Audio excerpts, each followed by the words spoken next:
1990s, a decade of nostalgia, pop culture, and cartoons. Today we're going to talk about our top 10 1990s cartoons. I'm Shane. I'm DK. Let's get it started. We have number 10, The Wild Thornberrys.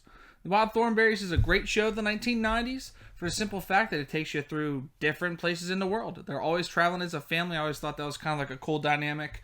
Something different that you really didn't see in a lot of cartoons in the 90s. Yeah, and you had that, like, the sense of adventure. I mean, Eliza, the main girl, was always, like, off getting into something that she probably shouldn't have been, but she was smart enough to, like, almost get her way out. And then she had the monkey. I can't think of his name. Well, you had Donnie, though. Like Donnie. He was, like, the absolute wild Donnie child. Wahlberg. Literally. He was there. That's not the right Donnie. I feel like the monkey's name was George. And they really, like, came together to get out of situations all the time. And I don't know, it was just a good show. And then you had the annoying teenage sister that was like the typical teenager in the 90s. Like, as if, whatever. Now, let's talk about characters of this show.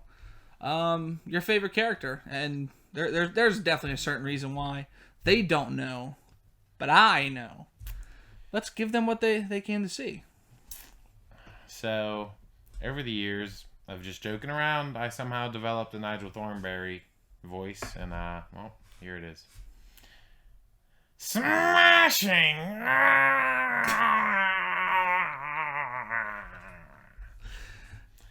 Don't know why it's happened, but I mean, that probably definitely wasn't my best one, but you kind of put me on the spot. But I mean, there you go. Let's just go to number 9. Kablam! Kablam! Thank you. Kablam was a great show. You had Action League Now, the show that, or the clip I should say, because it was like a bunch of different little mini shows, kind of like Robot Chicken. You had Kablam Action League Now that kind of like focused on these action figures that were like a Justice League ripoff. You had the Meltman. With the power to melt. You had Thunder Girl. Who flies like thunder. Just things like that. Just, I don't know, as a kid, I think just hearing comedy, it. Yeah. You're just like, why is it so good? Who knows? But it is. The reason why that we have it so low on the list at number 9 is just for a simple fact that like the actual cartoon, the drawings and stuff were like really basic. I mean, there wasn't even, on the lame side. It wasn't even drawings for Action League Now. It was literally someone moving action figures. Well, I know, but I'm just speaking to the actual like core, like the cartoon base. Before we start getting an argument, I guess we're gonna go to number 8, Ed, Edd and Eddy. These three literally were kind of one of my favorite cartoons, of course. Just for a simple fact that they are always on the hunt for a jawbreaker. I don't know, kids and candy. It kind of went hand in hand. I mean, and why a jawbreaker? Like, that was the last candy I wanted as a kid, was a jawbreaker. Like, it took forever to eat. Kids are impatient. Why was it a jawbreaker? Why couldn't it have been like M&Ms? Well, they even took it to like you think about it. It took it from like, say like just a lollipop. You go anywhere, here, kid, have a lollipop. Yeah. But they have, like, jawbreakers. And then to, like, the millionth degree that they're, like, this size. They fit in their mouth. It's literally a boulder. There's probably a episode, I think, or not probably, but I think there was an episode where they literally basically put, like, a big rock or something in their mouth. Like, well, it's unsafe. It was weird. These kids are walking around with these jawbreakers. They fall on the ground or something. They're busting all their teeth out to Timbuktu. Yeah, it was kind of like a weird cartoon. Probably typical 90s at that point. I guess it makes sense, though. It was a good show, but still not enough to break the top 5. So let's go to number 7. Once again, typical 90s type of show here. You take two different things, mesh them together, and this is what you get. You have extreme sports, which is obviously really hot in the 90s. Everyone was doing different things like that. And cartoons. What better blend? And Rocket Power. It really was a great show, watching people skateboard and surf and do all these things that I really sucked at as a kid. You tried surfing? Well, no, because I couldn't skateboard, so I figured why the hell would I add sharks to the mix? It was just an interesting show. I mean, they were always doing some kind of new sport. They were playing frisbee on the beach. They were getting sand and potato salad. They were using those skateboards with engines on the backs of them. I don't even know where you get those, but they had them. And it was just fun show. The comedy, but at the same time, it was like, what are they going to get into next? What are they going to get into next? Now, another typical 90s fashion TV show, we have number 6, Dexter's Laboratory. Laboratory. Dexter's Lab. Dexter's Lab was probably the biggest part of the show that kids kind of loved. I mean, obviously you had like the actual episodes, but like I think the 90s cartoons, like prototypical piece was you had an awesome room, or like you had a hidden room from your parents, different things like that. I think that was probably one of the coolest things. Like, this kid's so young, he's little, he's just like this little guy. It's like the size of your foot. Yeah, and he was just so smart, but had his own hidden lab from his parents, like nobody knew about. But kids could relate because, I mean, face it, everyone wanted to have their little spot they can crawl into and hide from the world, and Dexter had that in his laboratory. Not laboratory. It's laboratory. No. Lab. We'll settle at lab. It's laboratory. But you also had Dee Dee that, for some reason, always had to intrude and screw everything up, and it just kind of like made you mad for Dexter. Mm-hmm. Like, he just couldn't get his peace and quiet. That's all he wanted, was peace and quiet in his laboratory. So, number 6, we have Dexter's Laboratory. But we have some honorable mentions before we get to number 5, that top 5. We have Johnny Bravo, Real Monsters, which I know you like a lot. I do love me some Real Monsters. I'm not a big fan. Just look at them. Literally, just look at them. Just look at him. Like this one in particular. That one, right there. Armpit hair. You can't even itch your armpits because you have your eyeballs. That's crumb. Other one we have is Rocko's Modern Life, which I love that adult humor. Now as an adult, where you kind of like, this guy's kind of sick. He has a weird job of phone sex hotline operator. Yeah, they never really come straight out and say it, but it's definitely implied, and we're on to you. Yeah, we caught on. We caught on many years later, but we're on to you. So let's get back into the top 5. That was weird.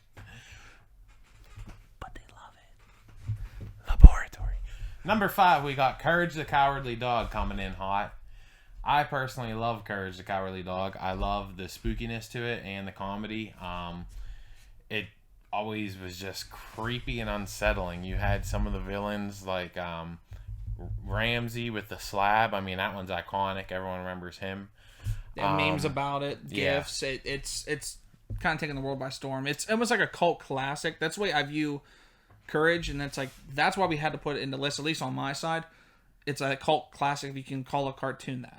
Yeah, like it's a weird following that has it. Like even to piggyback, like you love this show, but it was one of those ones like I didn't want to watch it because it would always be on like I swear like midnight, 1 o'clock in the morning at an odd time. Creep you out. And it's like just it was so weird. Yeah, it was so weird. So it was like I shied away from it, but like I definitely watched it like say during the daytime or even at night. Like sometimes you're like, you know what, be a bad boy tonight. Yeah, you got a bad boy. Ooh. You got the fancy weasel villain that was on there. I don't remember exactly what he did, but he was a weasel. Then you had that cockroach. It was the hotel manager. He just talked about where he hid his bones. You don't want to look in there. He had the Brooklyn accent. And then, of course, we can't forget Bathtub Barracuda. The Barracuda that was in Courage's tub. If no one remembers it, look it up. Because Courage literally had a Barracuda that gave him motivational speeches inside of his bathtub. Definitely had some of the most maybe like obscure characters, most off the wall types of things. Yeah, I don't know what else much to say about that. That's why it was number 5. Number 5, but we have number 4 front and center for you. We have Cat Dog. Good old Cat Dog. I love this. I love this show just because it was a connection that I had with my grandfather. For some reason, we both loved it together. I don't know. Maybe we just laughed a lot. We chuckled. I don't know, but I think the one thing that you mentioned was like the dynamic was of Cat Dog, right? Yeah, because you had the seriousness, and you know how it's always brought up around that cats are like mischievous and they're always plotting down the world. And then you got the dogs that just want to be dogs. They want to be happy, chase a ball, but in a situation they're tied together. What about chase their tail? And they can't chase his tail because it's a cat. Well, that's why Cat's always mad at him. Because dog's trying to chase him. Oh, well, you know what? It's on the other end. So be it. But they just were a great comedy duo. Like I said, with the seriousness and the goofiness combined, Can't beat it. And the odd thing, it just came to my mind. Bolt of lightning, right there. The way they traveled from their house, they rolled as a wheel. what a random thing. Well, how else are you gonna do? I forgot about that, honestly. Like, I don't know. I feel like one of them's gonna be the front, one's the back, and they can kind of walk in a weird way. That's not fair. They turn into a wheel. Plus, the wheel's much more efficient. You're getting places a lot faster. But you're rolling on your head. Yeah, I mean... I digress. We're going to number 3. Hey Arnold. Hey Arnold definitely has to be top 3, no doubt. Hey Arnold! That was at the beginning of the show. Hey Arnold has to be top 3. I think people know this. But it has to be top 3 just because of the slew of characters. You have so many people in this show that made it, like, I guess the world come to life. It was one of those things. And I think when we get into just the top 3 alone, like, they have their own worlds, environments around them. And I think that's what makes them so great, so perfect, and memorable, you know, from when we were kids. I mean, you have Gerald, the best friend that's always there for Arnold, no matter what he's going through. You have the love interest in Helga. Phoebe, Helga's best friend. Phoebe. And then you have all the weird ones like Harold. I like Harold. And they all like seem to take their time, and they have their own episode eventually. Like, I remember Harold had an episode down the line where he was like tired of being a bully or something, and he was like, yeah, I remember that one. They had character development in a kids show, and then you also had the goofy episodes, like the one where they had the clubhouse underneath the giant dumpster, or not the dumpster, the it was like garbage plant. Yeah, like they had a clubhouse, like a speakeasy. Landfill. That's what they call those things you put trash in, landfills. It's just a great show full of nostalgia, and especially that bedroom. Yeah. Arnold's bedroom.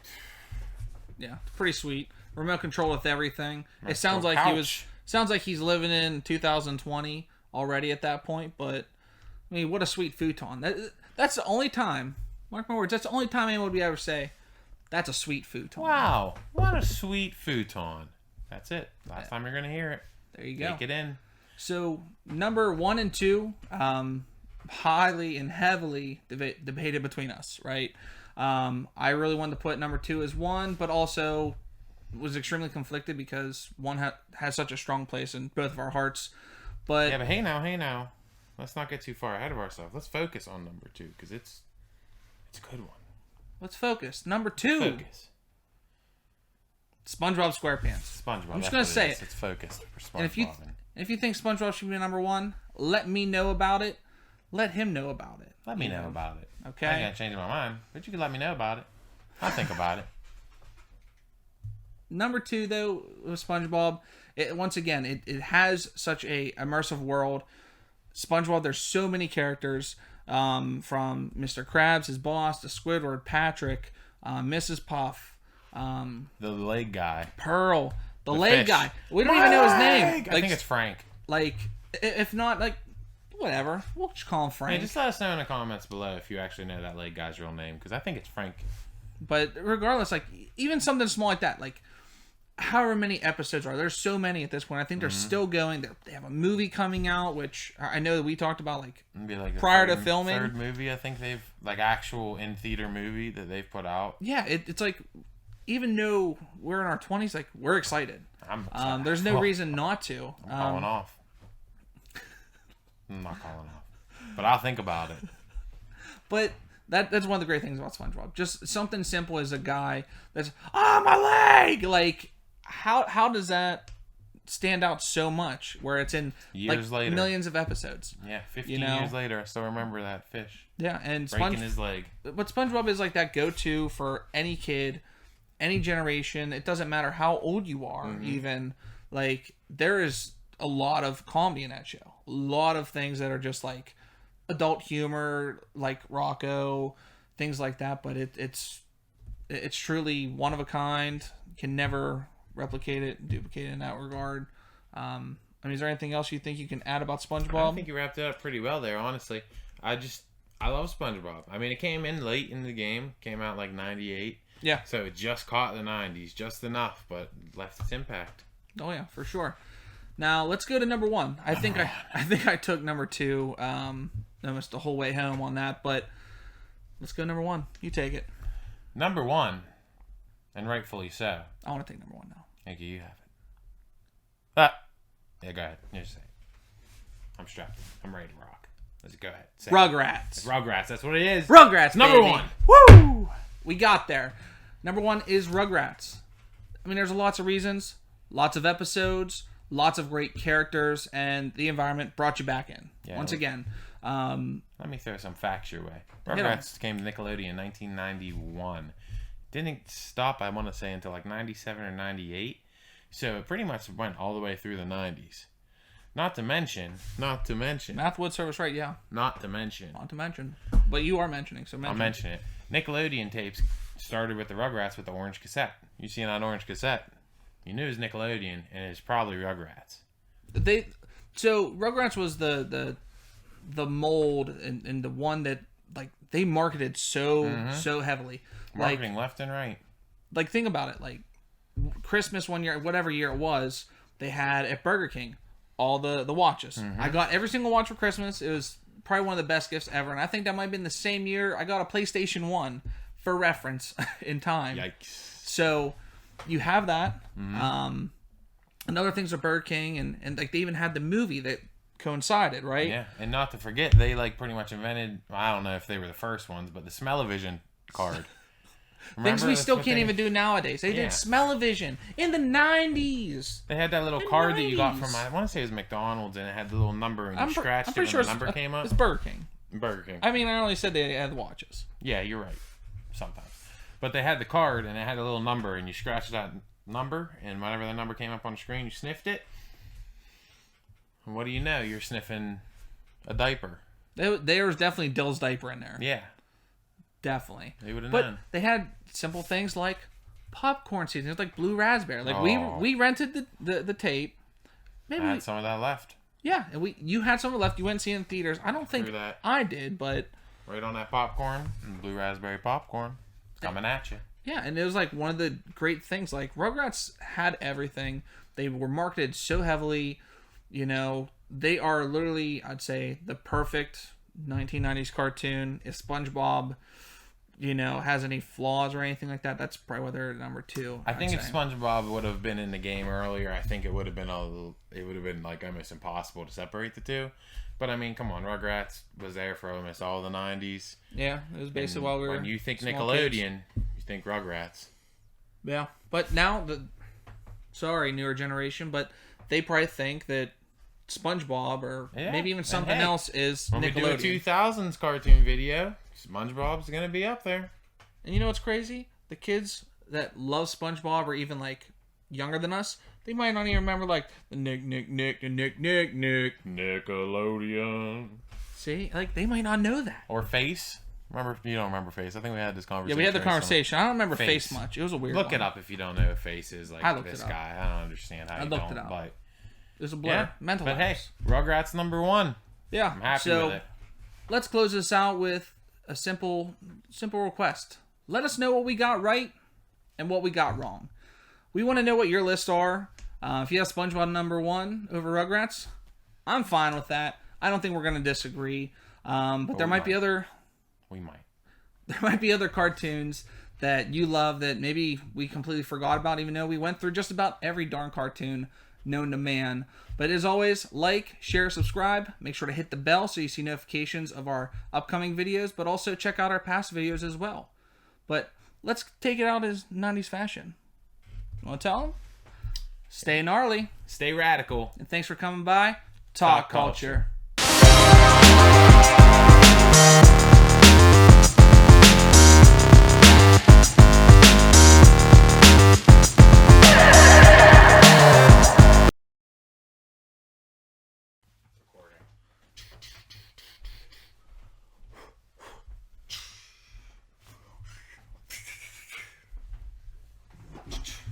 Hey, holster it. Holster it. All right.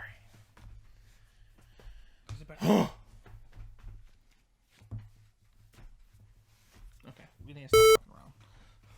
Let's go. Not with that. Go. Not with that. All right. My face hurts. Are you ready? Yeah. It's laboratory. Still laboratory. Laboratory.